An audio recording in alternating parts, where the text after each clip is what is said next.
Ngiyasibona ngisho lesi sigelekeqe lesi sigama laso kuthiwa uthando. Kuthiwa ubulala abafowabo, ingane zakubo, imagine. Bathula uthando-ke wasegqeberha-ke ugwetshiwe 30 years for ukubulala iy'ngane zakubo. Ngenkathi-ke ijaji limgweba-ke lona-ke liveze igama laMkhwanazi lathi hhayi Mkhwanazi uyindoda.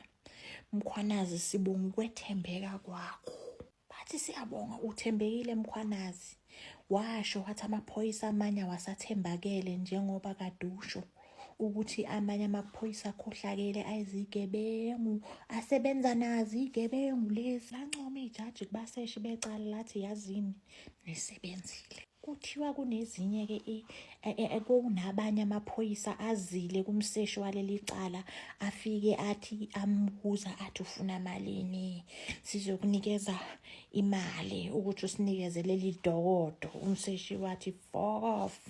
Umseshi wavele wathi ningitshela inyongo ngiyanivalela-ke nina nolala nibaliwe namhlanje.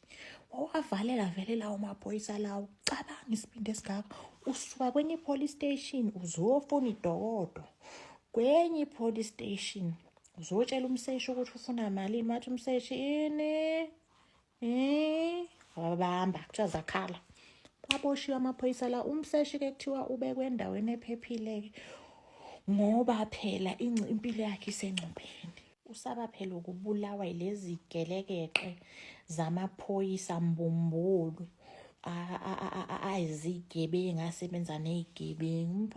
Uyabona lo mseshi lo shame, hhayi ngiyamvuma. Uvele nje wathi angibuthatha ushidi mina igelekeqe ngifaka ejele.